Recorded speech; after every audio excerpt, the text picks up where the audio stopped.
Mesdames et messieurs, bonsoir et bienvenue à cette nouvelle édition sur votre chaîne privée, la Sahel TV. Tout de suite, les principaux titres de cette édition. Localisation du prisonnier salafiste recherché Saleh Koulcher à Ain Tala.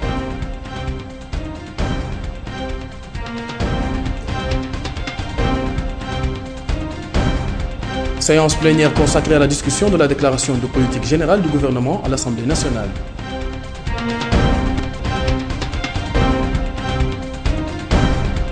Clôture de la première session ordinaire de l'année parlementaire 2015-2016.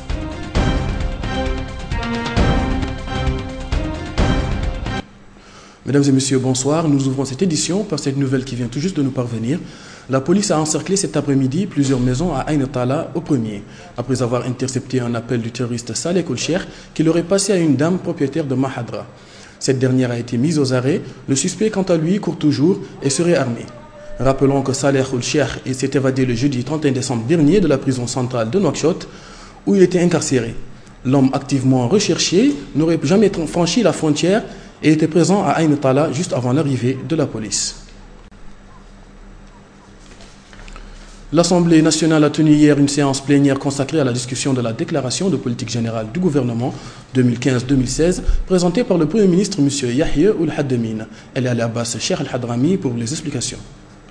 Les députés ont commenté cette déclaration qui dresse le bilan de l'action du gouvernement et ses perspectives d'avenir. En réponse aux observations et commentaires des députés, le Premier ministre a tout d'abord évoqué notre système d'enseignement originel dispensé dans les mahadras et précisé que celles-ci sont classées suivant des catégories en fonction du niveau d'enseignement des étudiants.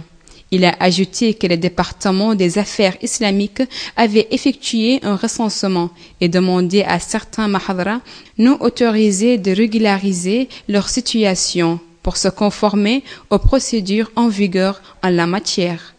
Il y a lieu de rappeler que le régime actuel est réputé pour son engagement en faveur de la défense de l'islam, la vulgarisation du Coran, l'impression du livre saint Mouchaf et le recrutement de 200 professeurs pour les mahadras pilotes, la croix des assistances financières pour plus de 3000 mahadras et le soutien matériel des imams de mosquées, souligne le Premier ministre. Il a mis en garde contre l'exploitation de l'islam et sa défense et des desseins politiques et souligné que cela constitue une ligne rouge à ne pas franchir. Au sujet de l'esclavage, le Premier ministre a affirmé qu'il n'existe en Mauritanie aucune personne qui accepte d'être esclave ou d'exercer cette pratique sur une autre personne et que les cas évoqués n'ont pas eu lieu en Mauritanie, notamment que certains utilisent la lutte contre l'esclavage.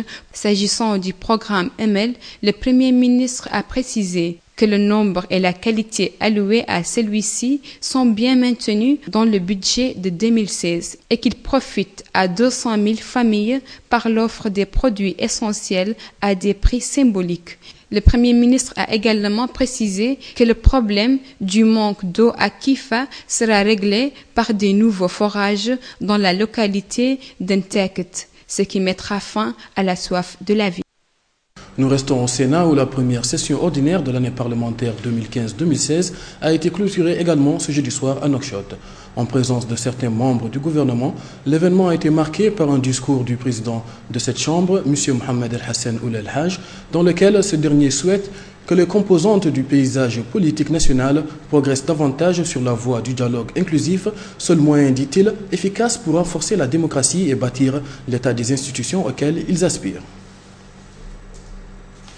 Une cérémonie en hommage à feu El Haj Mahmoud Ba, fondateur des écoles Valah, décédé le 4 janvier 1978 à Nouakchott, a été organisée ce 4 janvier 2016 dans les locaux de l'école El Vatah à Nouakchott.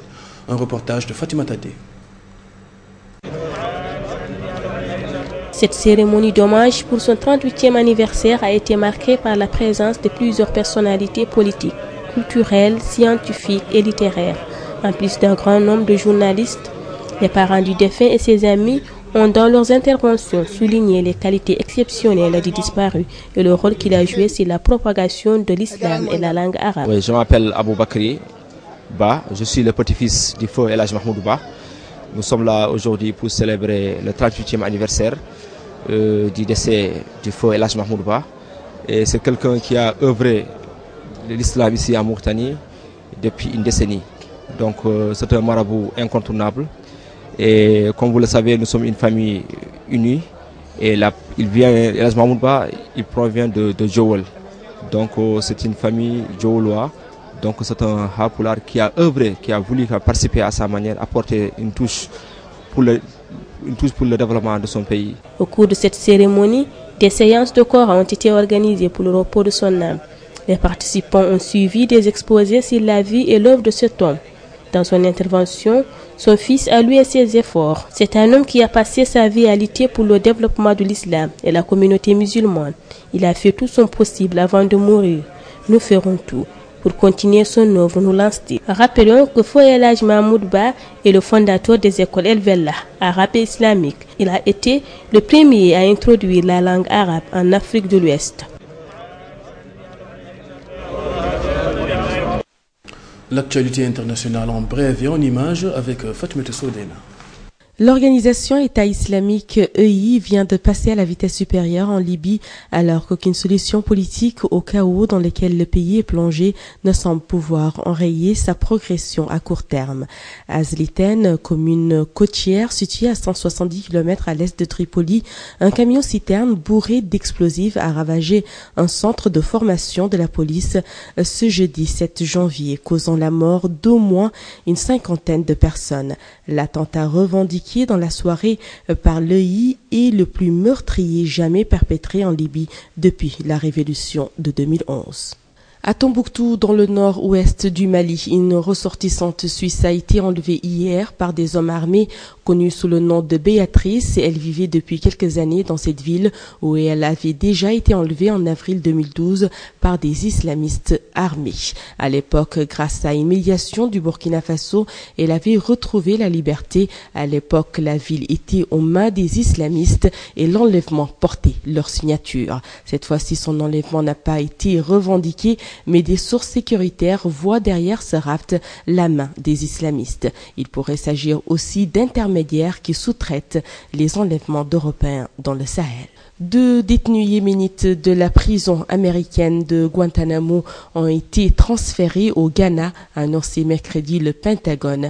C'est une première pour un pays d'Afrique subsaharienne, a précisé son porte-parole Gary Ross. Ce transfert s'inscrit dans la volonté du président Barack Hussein Obama de vider l'établissement situé sur une île de Cuba. Les 2 prisonniers ne représenteraient aucune menace pour la sécurité du pays, mais seront tout de même sous étroite surveillance. Les 2 prisonniers recevront le statut de réfugiés au Ghana et seront en liberté sous la surveillance de la sécurité nationale pour 2 ans. Après cette période, ils pourront rester ou quitter le pays. La ministre ghanéenne des Affaires étrangères a indiqué dans un communiqué que la demande d'accueil des États-Unis d'Amérique a été acceptée pour des raisons humanitaires. La guerre au Yémen les empêche de retourner dans leur pays d'origine. Et ces détenus, assure-t-elle, ont été blanchis de toute implication dans des activités terroristes selon l'ambassade américaine au Ghana. Leur départ de Guantanamo aurait même été approuvé il y a 6 ans après l'étude de leur cas. Retour sur cette nouvelle qui nous est parvenue, la police a encerclé cet après-midi plusieurs maisons à Ain Tala au premier après avoir intercepté un appel du terroriste Cheikh Salek qui l'aurait passé à une dame propriétaire de Mahadra. Cette dernière a été mise aux arrêts, le suspect quant à lui court toujours et serait armé. L'homme activement recherché n'aurait pas franchi la frontière et était présent à Ain Tala juste avant l'arrivée de la police. Nous vous fournirons plus d'informations dans nos prochaines éditions. Voilà, mesdames et messieurs, ce qui met fin à cette édition que j'ai eu le plaisir de vous présenter. Tout de suite, le rappel des titres. Localisation du prisonnier salafiste recherché Salek Ould-Cheikh à Ain Tala.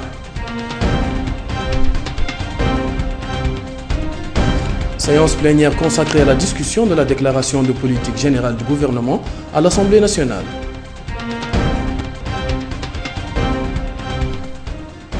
Clôture de la première session ordinaire de l'année parlementaire 2015-2016.